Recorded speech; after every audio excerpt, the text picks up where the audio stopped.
Assalamu alaikum students, hope that all of you will be doing great. Today we will start our third term syllabus, unit number 12, the national animal. We will study about its introduction and its specialities and its qualities. So we will start from reading. Markhor is the national animal of Pakistan. It belongs to the goat family and it is one of the most beautiful wild animals of Pakistan. It is considered a symbol of bravery and intelligence. It can jump downwards from mountain peaks with ease and can also kill snakes. It can jump downwards from mountain peaks and can also kill snakes. God family से belong करने का मतलब है कि इसकी जो physique है, यानी कि जो दिखने में ये गॉड्स जैसा ये दिखाई देता है, तो इसीलिए कहा गया कि it belongs to the god family. मतलब इसका ओरिजिन जो है वहाँ से रिलेट करता है। Markhor lives in the mountains. It is mostly found in northern Pakistan and the Himalayas. इसके हैबिटेट के बारे में अगर देखा जाए तो ये नॉर्दर्न पाकिस्तान और हिमालय में रहता है। There are 3 species of Markhor found in Asia. It's important from MCQ point of view. It is known for its long and curly horns. फिर इसकी अगर फिज़िक के बारे में बात की जाए तो इसमें इसके कर्ली हॉर्न्स भी आते हैं, जिसकी वजह से ये बहुत इनकी वजह से वेल नोन है। These attractive horns on males are nearly 63 inches long and on females are around 10 inches long. Males and females can be easily identified by the color of their coats. Males have light brown to black colored coats and females have reddish coats. These coats shorten in summer and elongate in winter. A Markhor male measures around 52 to 73 inches in length and weighs 71 to 240 pounds. Females are much smaller than males.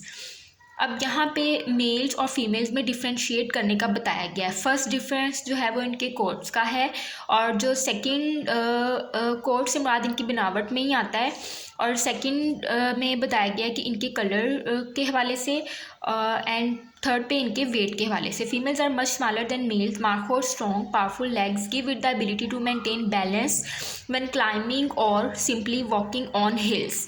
It eats grass and in spring and summer but feeds on leaves, herbs, fruits and flowers in winters. अगर इसकी खुराक के बारे में बात की जाए तो ये क्या खाता है, इसकी जो ग्रोथ है वो किस चीज़ पे होती है। Snow leopards, wolves and black bears are the common enemies of Markhor. Enemies means इसके जो ओपोनेंट्स हैं, इसके जो मुखालिफ जानवर हैं। It has extremely keen senses of sight and smell. ये इसकी जो टॉप क्वालिटीज़ में आती है कि इसकी नज़र और जो सूंघने की हिस्सा है वो बहुत स्ट्रॉन्ग होती है. These senses help it to sense hunters from a distance and it grazes mostly on the peaks of mountains, so it is out of the range of the predators. कि ये पहाड़ों की ऊंचाई या बुलंदी पर चरागाहों में रहता है, और वहाँ पे अगर हंटर्स वगैरह हों तो उनको ये स्मेल कर लेता है, यानी कि जो इंसानों की खुशबू है उसे पता चल जाता है कि यहाँ पे हंटर्स हैं या नहीं. It grazes mostly on the peaks of the mountain, so it is out of the range of predators. Mountains के पीक पर होने की वजह से ये जो प्रीडेटर्स होते हैं, यानी जो शिकार करने वाले होते हैं, शिकारियों की पहुंच से दूर रहता है. If it senses danger it uses its excellent climbing skills to escape. और अगर इसको फील हो कि किस जगह पे ख़तरा है तो ये अपनी स्किल को यूज़ करके वहाँ से निकलने में कामयाब हो जाता है. Markhor is an endangered species. It is killed by hunters particularly for its meat and horns. Its horns are use for traditional medicines. अब इसके यूजेस पे देखा जाए तो इसको किस तरह से ये बेनिफिशियल है ह्यूमन बींग्स के लिए. For traditional medicines and trophies. Markhor has life span of 12 to 13 years. और इसका जो लाइफ स्पैन यानी कि जो लाइफ का टोटल ड्यूरेशन होता है वो 12 to 13 ईयर्स होता है. तो हमारी रीडिंग थी, आपने इसकी रीडिंग करनी है, डिफ़िकल्ट वर्ड्स को लर्न करना है. और नेक्स्ट हम टॉपिक देखेंगे वीक फॉर्म्स का, reading and critical thinking, reading comprehension में.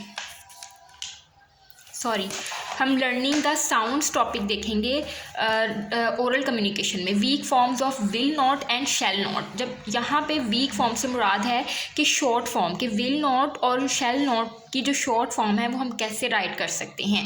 इसको हम राइट करेंगे अपोस्ट्रोफी टी के साथ, बिकॉज इसके साथ नॉट है, तो नॉट की शॉर्ट फॉर्म को इंडिकेट करेंगे हम अपोस्ट्रोफी टी के साथ। We shall not watch markhors in Khyber Pakhtunkhwa and we visit it. We shan't watch markhors, हम इसको शॉन्ट पढ़ेंगे, ठीक है। जिस तरह हम विल नॉट को वॉन्ट पढ़ेंगे, इसको shan't. We shan't watch markhors in Khyber Pakhtunkhwa and we visit it. Haris will not write an essay on the national animal. Haris won't write an essay on the national animal. Pakistan will not lose this match. Pakistan won't lose this match. इसकी short form और weak form में लिखने का मतलब ये नहीं कि इसका मीनिंग चेंज हो जाएगा, मीनिंग सेम रहेगा, बस लिखने के स्टाइल में थोड़ी सी चेंजिंग आएगी। It will not rain today, it won't rain today. आपकी एक्टिविटी ये कि आपने नीट नोटबुक्स के ऊपर होमवर्क करना है। वीक फॉर्म्स शेल नॉट को अगर शॉर्ट फॉर्म में राइट करेंगे तो इस तरह से राइट करेंगे। मैंने ऑलरेडी एक्सप्लेन कर दिया है कि ये अपोस्ट्रोफी टी के साथ होगा और विल नॉट को वॉन्ट बोलेंगे। I will not go to Lahore tomorrow, I won't go to Lahore tomorrow. We shan't visit the most populated places of city. अब यहाँ पर ये जो शॉन्ट है ये एक्चुअली शेल नॉट को इंडिकेट कर रहा है, इसकी शॉर्ट फॉर्म है। We shan't disobey our parents and teachers, कि हमें अपने पेरेंट्स और टीचर्स को डिसओबे नहीं करना चाहिए या हम नहीं करेंगे। तो ये आज का लेसन था। आपने नीट नोटबुक्स पे 2 सेंटेंसेस राइट करने हैं और इस चैप्टर की रीडिंग करनी है। Thank you.